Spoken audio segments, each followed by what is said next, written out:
Welcome to this week's episode of Movie in a Pod. Yes, good peoples, we are back. I am Clyde Smith. And I am Javier Villalobos. On this week's episode, we're discussing the trailer for How It Ends, a few things that we've been watching, and interestingly, strange season 1 of Loki. All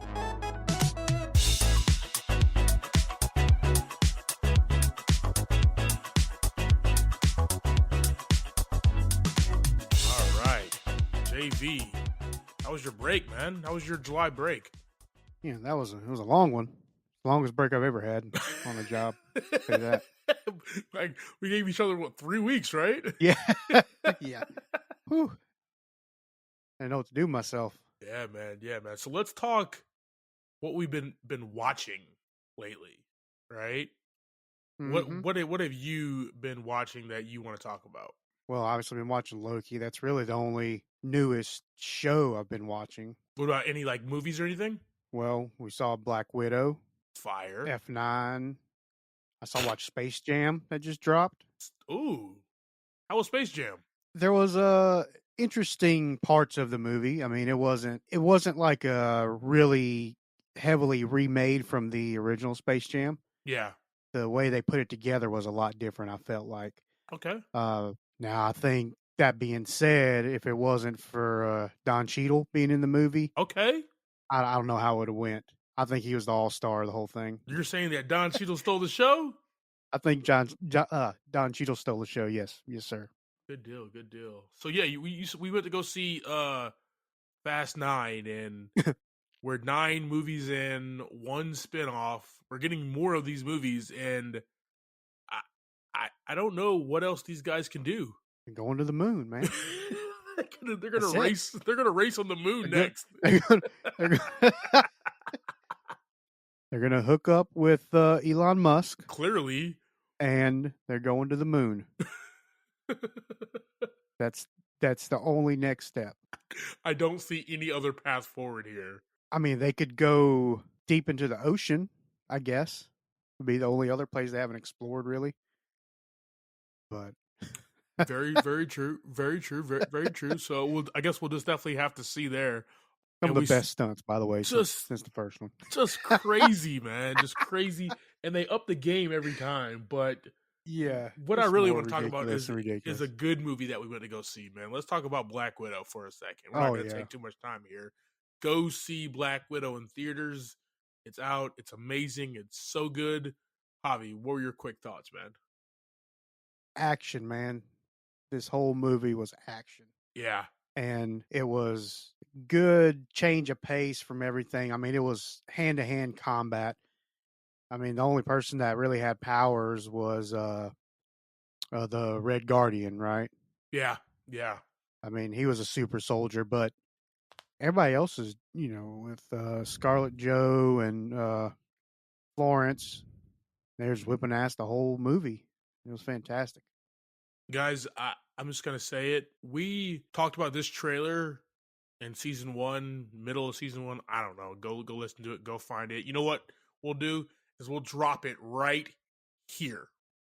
Speculation. I haven't been on any message boards or anything about this movie because it's been delayed, but I think Taskmaster is going to be played by a female. I think so, man. Traditionally, it's a male in the Marvel comics and everything. I don't know. The person in that suit just kind of gives me woman vibes. I told you guys that Taskmaster was going to be a female, okay? You just heard the audio, okay? Taskmaster was going to be a female. First people who called it is Movie in a Pod. You are welcome, ladies and gentlemen. I just felt it. And like, I'm right. Validated. Marvel, if you want us to write for you, you know our email address. You probably don't know our email address, but I can get it to you. Don't worry about it. I'll put it in the Disney DMs. But along with the action too, it was a good story as well. Oh my God, yes. Kept you well entertained and kept you just ready for the next scene. The whole movie. A lot of awesome. I like Marvel movies that are more grounded. Everybody knows my favorite Marvel movie is The Winter Soldier. This is very grounded, and there's a lot of story behind it. So you're not getting oohed and awed and wowed when it comes to all of the the magic and the powers and everything. It's more human driven, and this story rocked out there. Mm-hmm. But let's move forward to literally the strangest, most interesting Disney Plus Marvel show we've watched so far. Loki. Good gosh. Talk to me, man. Kind of a slow burn at the beginning, right? Yeah. First few episodes were real long and real story building, but they were also fun. I mean, we saw a lot of different sides of Loki through this one and a lot of different Lokis. That Oh, was yeah. interesting as well. Oh, yeah. But yeah, big character arc for Loki, it seems like, in these few episodes compared to other movies. You know, this was a Loki that was right after the events. One spoiler warning, guys. Sorry. That were right after the events. Go watch it. It's on Disney Yeah. Plus. Right after the events of the first Avengers movie. So this is like a 2012 Tom Hiddleston / Loki, and he didn't go through Thor: The Dark World or Ragnarok or anything with Endgame or anything of that nature. So he's a different person. With that being said, he takes a different path. He matures a lot in this. He bounces off of Owen Wilson's Mobius. That's his name. Mobius. Yeah. Character very, very well. There got some funny parts. It just got really weird. I'm kind of for it. I'm kind of all about it and all about it. Like, you know, comic books, especially the Marvel, they got really weird at times. Like, let's keep the weird coming. Like, that's what's keeping me entertained. I mean, they're witches. Yes. They're witches, right? Exactly. Yeah, a lot of great scenes, like a lot of character building, and hopefully bringing us into Doctor Strange, right? With the multiverse of madness and all that going on. Oh, talk about the way to end a season making that type of decision that's going to put a ripple through everything else in phase 4, 5, and probably 6. Everything.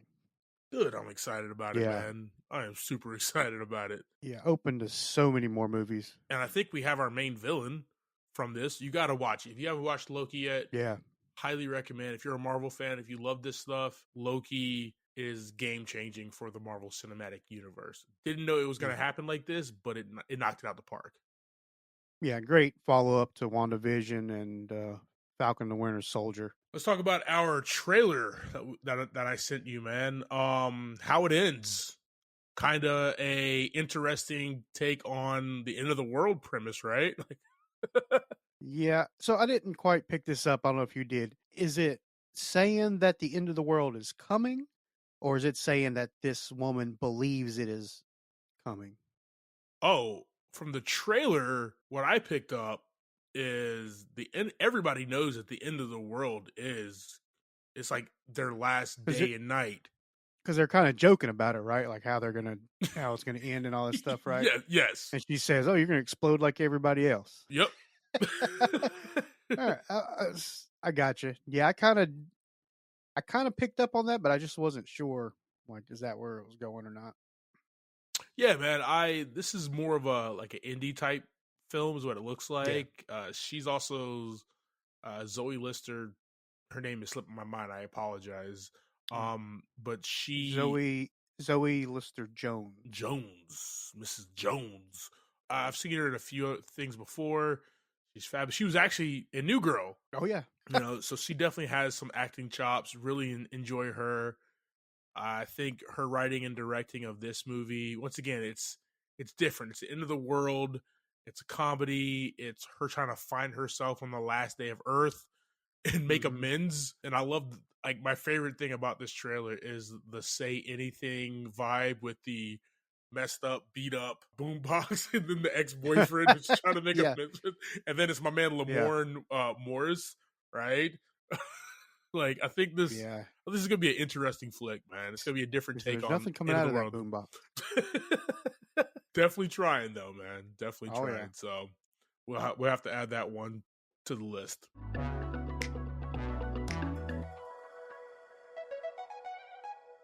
The Tomorrow War came out here in 2021. This movie is directed by Chris McKay, written by Zach Dean. Solo writer's room.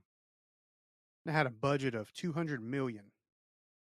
And I'm not sure what the gross for it is yet because it's streaming, obviously, and that's a hard thing to grab. Is that gross for a little while? Oh yeah.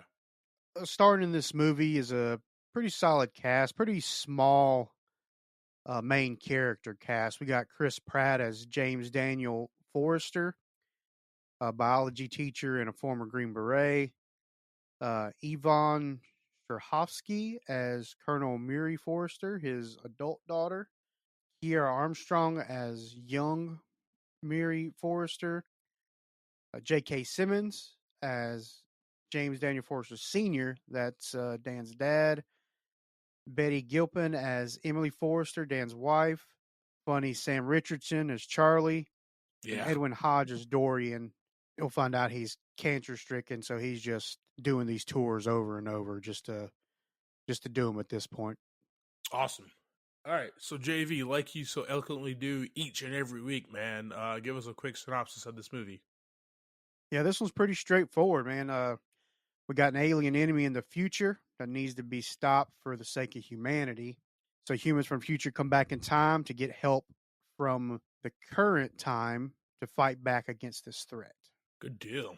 Let's go ahead and jump right into it. Right, so we got five major topics we want to talk about. Let's start off with the characters themselves. Our leading man, Forrester, right? Ex-military high school science teacher who wants to do more with his life, right? We get introduced to this guy, family man, loves his wife, Yeah. loves his daughter. Oh, We yeah. get introduced during the holidays. They're watching like a soccer game at this party or whatever, but Mm-hmm. he's looking to work at this university and do big things in the science field. He automatically comes off. One is Chris Pratt, so like very charismatic, charming, definitely a leader.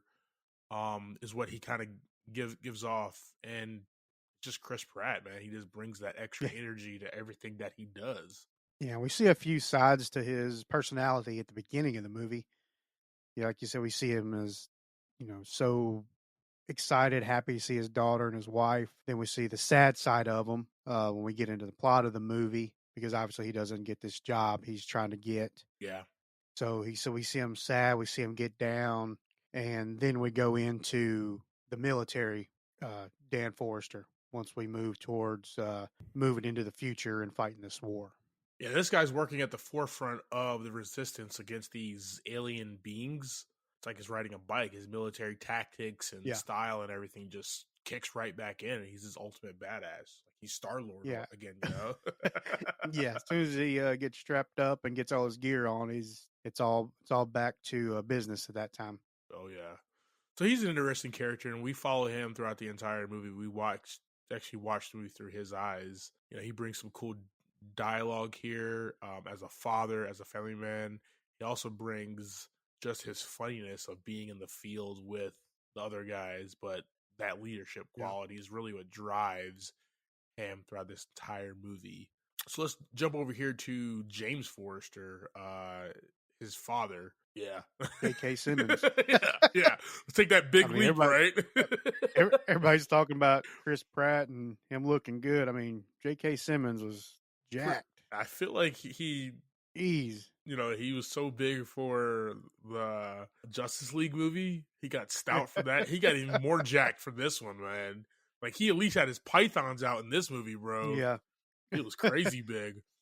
And But yeah, he had a nice story arc too through the movie. yeah, We see him kind of button heads with Dan Jr. at the beginning a little bit when they're talking about government stuff, this, that, or the other. And then we see them team up. He's like, okay, my son needs some help. Let's go yeah, do this. And then we see him turn into, I guess, the grandpa he knows he needs to be to Mary. yeah, definitely. So that So was a pretty cool thing. Dan's father, who's also ex-military, fixes planes now. Yeah. He's definitely this. You can definitely see first meeting him. He has this strange relationship with Dan. Longs to know his granddaughter and be in her life, but Dan is like, no, we don't really know at first exactly why. There's a little exposition that Mm-hmm. plays in there. Some past stuff with like Dan's mom and everything. But J.K. is a badass in this role, man. Mm-hmm. I will say he is fun to watch. Definitely a badass. So Mm-hmm. Murray Forrester. Let's talk about young Murray first. Not much to say here, but I would say just a scared little kid who loves her dad, and like he's Smart, Superman, right? smart too. Yes. Very smart. I did pick up on that. Very smart little girl. But the soul of the movie is Miri, and it's more the adult Miri who is just this badass colonel in this fight, man. Yeah. Right? Graduated Mm-hmm. MIT, science degrees, created this timeline plot thing that the jump portal thing that we're going to talk about here in a little bit. Just all around, man, a badass military scientist who also sees the frontline action as well. Definitely not scared to shake it up. A lot different than NPH and that one military movie that slipped my mind right now. What movie was that? Starship Troopers. Yes. NPH was not on the battlefield. That's all I'm going to say, He came after they caught the damn bug, right? This chick, she was in the field, bro. Yeah, she went after it. Yeah. We got Emmy Forrester, Dan's wife. Yeah. Who we'll find out later pretty much fixes the whole movie. But that's beside the point. She really is. Like we'll talk about that later in the plot. Awesome. We got Charlie, man, and I will say this is my favorite character. Other than Muri, this is my favorite character in the movie.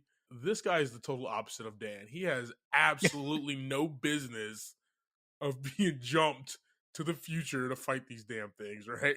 He's just like a nervous comedian the whole time. Like, just because he's nervous, he's just cracking jokes and trying to make fun of the whole situation to make himself feel better. Yeah, I mean... But he's a mess the whole time. Have you, met those people who are nervous and they just rant, right? That's how they get out of their nervousness. That's how they kind of fight their fears. They just rant and don't stop talking. This is Charlie, and he plays it to a T, man. He's this drafty with a PhD in Earth and atmospheric science, but just the comedy bits are there, and he's using it as a way to hide his fear. Then we had Edwin Hodge as Dorian. At the beginning of the movie, he was kind of off and on, but he ended up being a good piece of the puzzle. Yeah. About halfway through, talks to Dan about basically he's on borrowed time at this point. He's just trying to do as much as he can to help with this situation with the alien. And this guy, he reminds me of Jeremy Renner in The Hurt Locker, where kind of just fantastic flick. Yes, Catherine Bigelow, where he keeps going back out there. Yeah, and he keeps going to these tours because he has nothing else. He's not happy. He's cancer stricken. This is it. This is how he's going to live the rest of his life, fighting these things. And if he dies out there, he dies out there. Like, that's the mentality this guy has. Him with that shotty, though, let's go. Let's go, dude. He has some badass scenes with that shotty, man.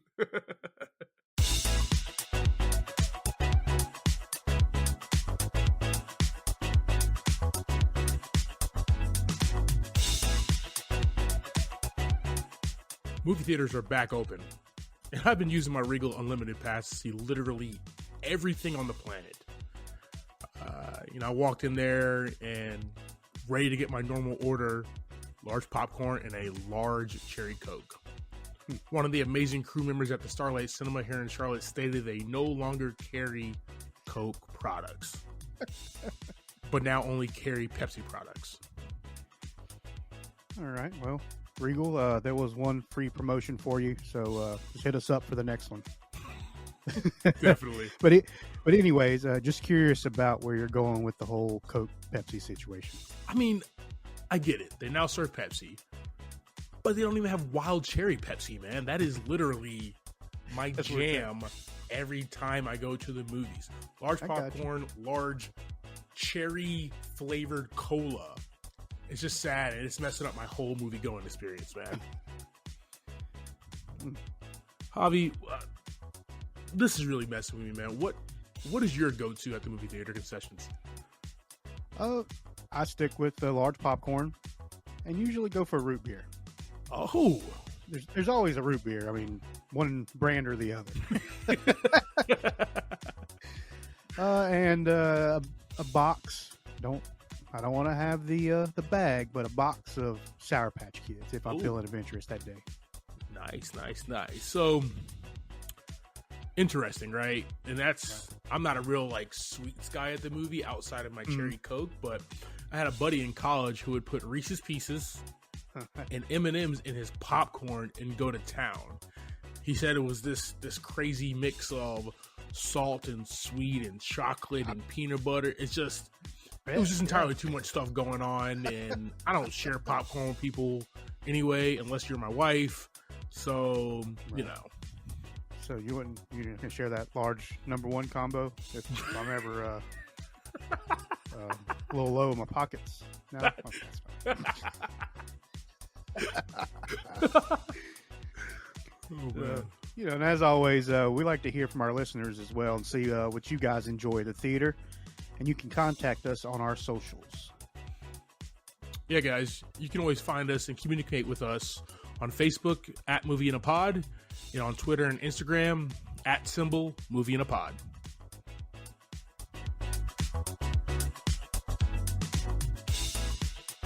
All right, the plot. Why don't you go ahead and lead us off with your notes on the plot here, Hav? Time travel movie, right? Mm-hmm. Basically, these movies got to write their own time travel rules. There's been so many throughout history, right? Yeah. This is basically as far as we know, since they're going back and forth, it's one timeline. You change something in the past, it changes the future. Basically how the rules work in this one. When I watch a time travel movie, right, movie that has time travel elements, I always try to figure out what movie that they're biting it from, they're copying it from. Gotcha. This one was different, man. It was weird. Yeah, I mean, they're going back and forth. And, like, that's one thing I didn't quite understand. Like, they were going to the future to fight the war, but how does that change any damage caused in between the time they left and the time they get there to fight the war? My point exactly, man. That was kind of the loop in that I didn't understand. Like, because he comes back with the vaccine, or with the toxin, excuse me. And he's like, I can't take it back to the future for them to kill these things. Yeah. Well, you got it now, so you could use it to prevent what you know is coming. Man, you're right. But now that you're saying that, they did this. What this movie did really well is exposition, right? And it was exposition around a lot of action, but they dropped it in there. So they don't know where these things came from, right? They just started showing up in Russia. There was no downed planes or anything of that nature, right? Right. Also, the temporal jump thing, right? There was basically two bridges or two canoes is what they said, right? And they're positioned and they can't move. And there's really not any more technology to really build any more of these things, right? So, you're saying there's a closed loop between when they jump and when they land. Yeah, I mean, there's no change in that, right? Yeah. And like in a perfect world, yes, you would want your time machine thingy to be able to go wherever you want to. Yeah. But the writer Zach Dean does a fantastic job of filling all of those holes. Actually, man, I got to give it up for this guy. Actually, well, I mean, even that being said, even if they can only jump to certain places, the toxin being in the past or in the future is a positive thing. Yes, I would think. I mean, you can arm yourself at least to have a defense for when it starts happening. Emerges. Yeah. I mean, it's 30 years from now, right? The area, the Russian area. So, well, I mean, he got back and it was like, okay, I brought the toxin back, but that's it. We're done. It's the end of it. No more use for it right now. I didn't find that part of the plot to make sense to me. I will say this, man. It's different. Whole time travel loop, temporal portal loop thing, or whatever they want to call it. Yeah. It's different, but it's also kind of shitty. Okay. because like it's Christmas, right? It's Christmas. I'm trying to watch this awesome soccer game. Yeah. And you jump through this portal and say we have 30 years before we're all extinct. Like, damn, now I have to think Yeah. about this shit for 30 years. Like, you know, That's it. Rest of your life until it happens. forget every vacation that I was gonna take. Like, hey, we're gonna get married. Nah, we're good. You know what I mean? Like, what matters at that point? Yeah. Exactly. I mean, that's I guess why they kept doing it. Yeah. I guess they were choosing people who weren't part of the future as well, right? Another great Like, point on this writing. Yeah, yeah, getting people that were going to be deceased some way or another within so many years, wasn't it? yeah, Like, yeah. like 5 years or something like that. That they would send them in the future. I can't remember if they said that exactly, but that may have been how long Dan had or something like that. Which is Either way, you know. which is just a testament to some really good writing where this was actually on, I read right before we actually did the pod, this is on like Hollywood's blacklist of screenplays to develop and Mhm. actually make. Um, but it's so damn well written. I will give it Yeah, that. For the flaws that it has, and we'll talk about those. It definitely was written quite well, which and definitely it carries works the movie. itself out. Yeah, exactly. From start to finish, It's it kind definitely of does. it kind of fills itself out, even though you got a plot that you're like, okay, why would that happen? At Yeah. some point, they're like, well, this is why that happened. and then so Yeah, so man, this movie like throws a lot at us, right? And not hmm everything lands. It is a fun ride.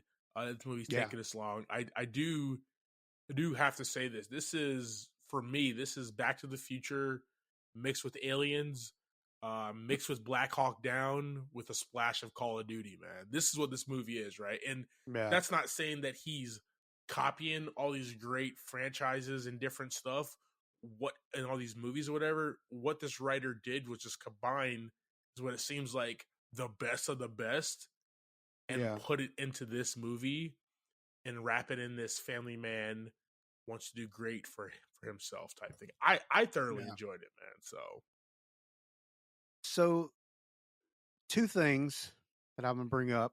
One is his wife pretty much figured out the whole situation, and then they went to the volcano kid to figure the rest of it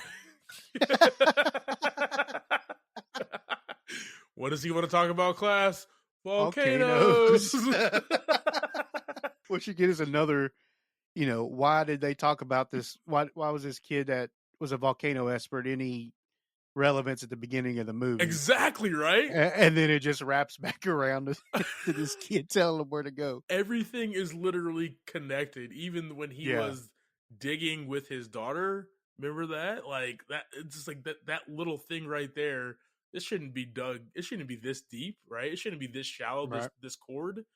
Those are little foreshadowing, little Easter eggs that they're dropping that's going to pay off later, man. This is Yeah, fantastic there. But yes, about the wife basically figuring out, man, you know what the old saying is, behind every great man is an amazing woman who knows hmm it all. And that's his wife in this movie, where she's like, bro, like, you know everything, just go handle business, man.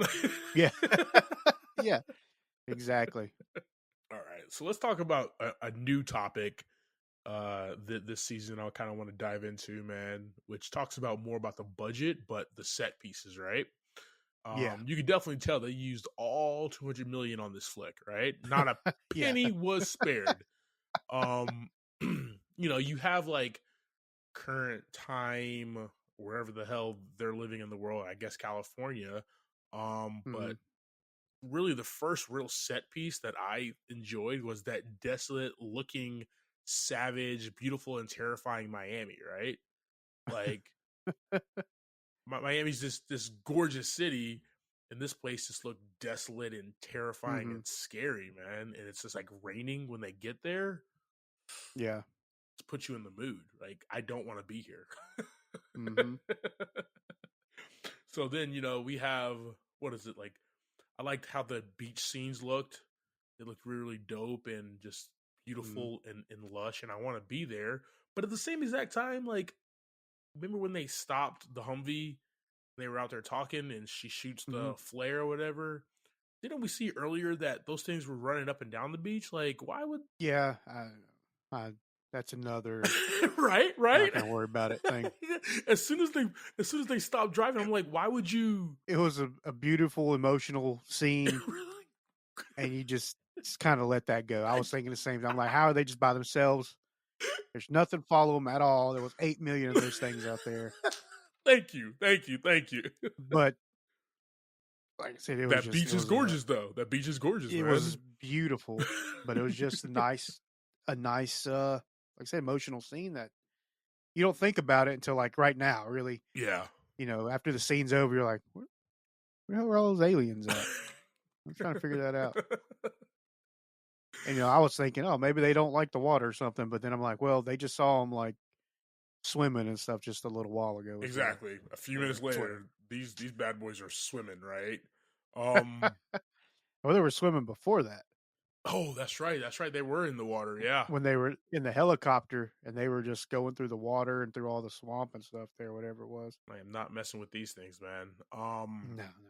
We even got to look into the Queen's Hive, right?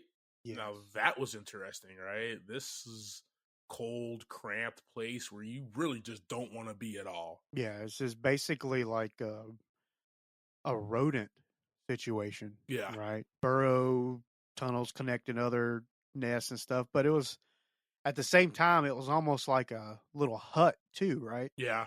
Like when they looked over the top of them, kind of like an ant hill kind of situation. So they built a little bit of a structure along with their tunneling system, and that was pretty cool. Yeah, man. Yeah. And then we jumped over to their base of operations.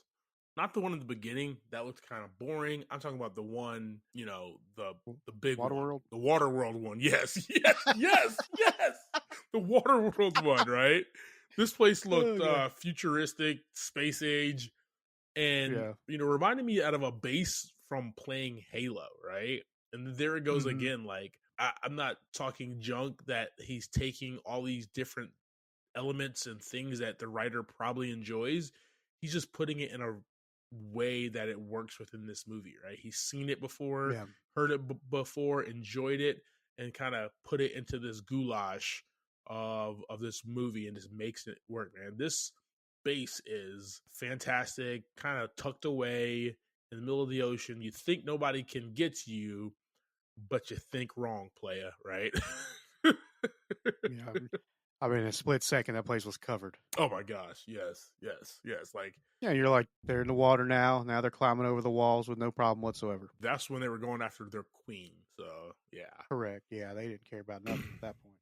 and then the last thing, the last set piece, kind of want to talk about is the snow, Antarctica, Mhm. right? Where were they at? They were not in Antarctica. They were like in frosty I don't remember. I somewhere, didn't write down what the location was. but it was cold. Yes, a lot of A snow, lot of mountains. snow, mountains, and they get into this cavern where they find the alien ship, right? And it looks like whoever was hauling this cargo was like it was two steps of aliens. It was like the aliens who were on the ship and piloting the ship, and then the alien creatures that we see, the white spikes. Wild, man. Yeah, Very wild concept. So we don't really find out what they're here for or why they're here, why they ended up here, but that's what it seems like, right? Like it's some sort of extermination rodent situation. You send something in, it multiplies and takes over.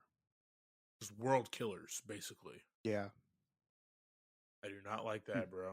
I do it's not. messed up. I do Yeah. not like that at all. Yep. Mm-mm. Well, let's go to something a little different here. Let's talk briefly about the music, the score. Mm-hmm. The score, something new we're gonna talk about this season as well. Team, me and Javi, both big music fans as well, and the music is a big part of each and every film.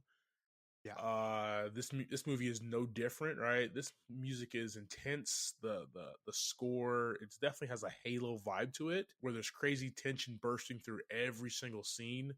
But then there's that music, that score that's really heartfelt as well. When Yeah. there's Dan and Miri having a scene, or there's tension between Dan and his dad. You could definitely see how they use the score in every single scene. But I will say it's even better when there's no sound. It's just like them fighting these things, Mhm. and there's no music. That hallway scene, getting introduced to these white spikes, so much tension, bro. So much tension there. Very good job of staying as background score music. Not too much in your face, like you're watching the movie and you're listening to them talk or Yeah, listening to whatever's going on, and it's just there to keep the mood going, not to take away from the scene. and that calls for a very good score where you're not using it as filler, right? You're using it Hmm. adjacent to the great writing, the great acting, the great set pieces and everything. You're using it to just be mixed in with everything, not just to overpower because you have nothing there. So we're just going to throw music, you know what I mean? Which a Yeah, lot of movies tend to do because they're kind of lost. sometimes it works that I way, think it all depends but on the movie itself. yeah. And you think going in, yeah, this movie is going to be score heavy, where there's just going to be Hmm. shooting and there's going to be action, there's going to be fighting, and they're just going to have this badass score in the background. When really, they let the sound effects team, get higher on that scale than Hmm. the score. They turned the score down, up the dialogue and the FX, man, and really brought it, which was fun and kept you engaged in this movie. Yeah, and you brought up that, getting a little away from the music, something we really talk about too much was just these alien visual effects in general Oh gosh. as well. Not to veer off our path, but when they look up in that stairwell and they see those aliens up at the top, like with their flashlights and stuff, dude, that was intense. I mean, that was You it puts some of you the most right there. realistic, Yes. the most realistic things I've seen that particular. I mean, it kind of dies down a little bit once they're kind of in the open, but that that initial scene right there was amazing. Right? That's probably one of the best times, and it's called like the introduction, right? Alien did it Yeah, well. Predator did it well. But this is probably right up there with those two, where yeah. it introduces the villain, the monster, the alien to you, and you're just scared. They use those visual effects of 2021 Yeah.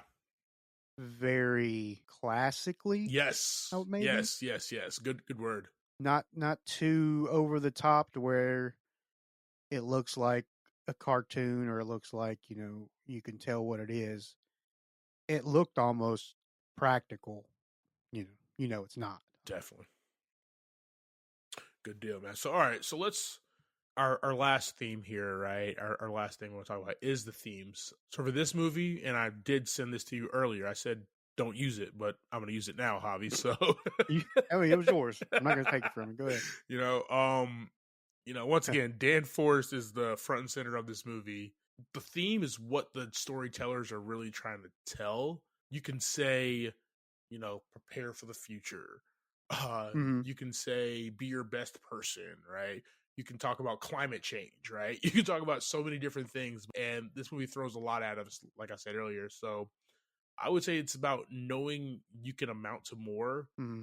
Don't let your past, whatever happened in your past with your family or friends or your job, really define you. And really, the biggest thing is you want to make amends with the people close to you as well, because those are the ones who are always going to have your back no matter what, want to be in your life, man. I think this movie, once again, they threw a lot of stuff at us, and it's easy really to pick up. But like what you really take home is kind of the important part.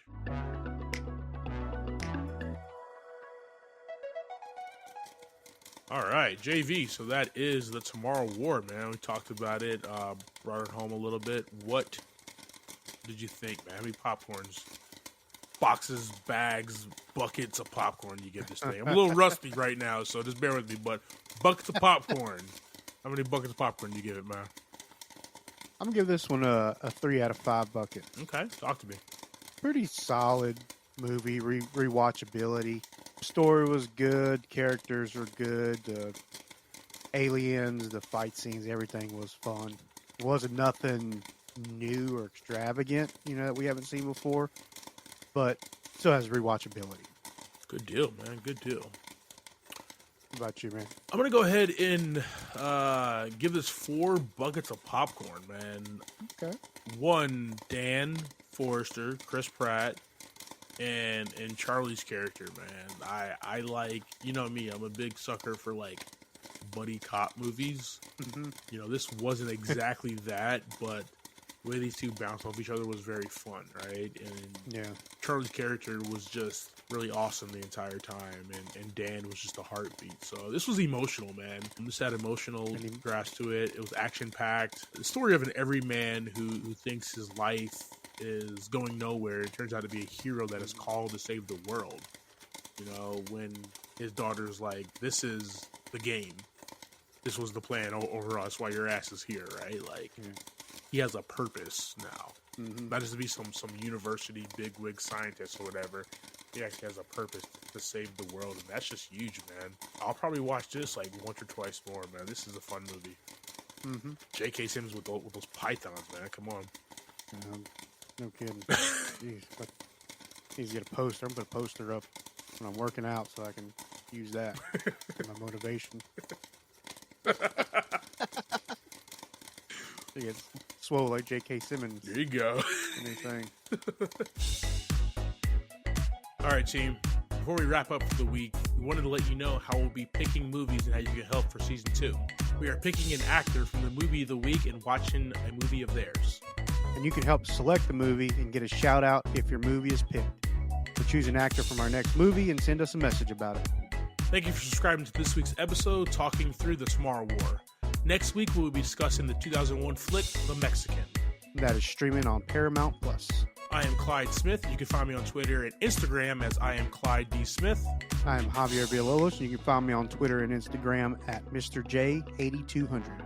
Thanks, guys. Appreciate it.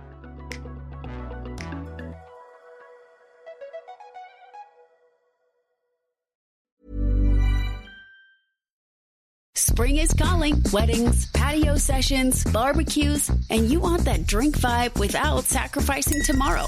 That's RK Zero Proof. As the world's first zero-proof spirits brand, RK created the warm molecule, giving you the smooth kick of whiskey or tequila with 0 alcohol, 0 calories, 0 sugar, and all the peace of mind you need to enjoy every moment. Step into the zero-proof season at rkzeroproof.com.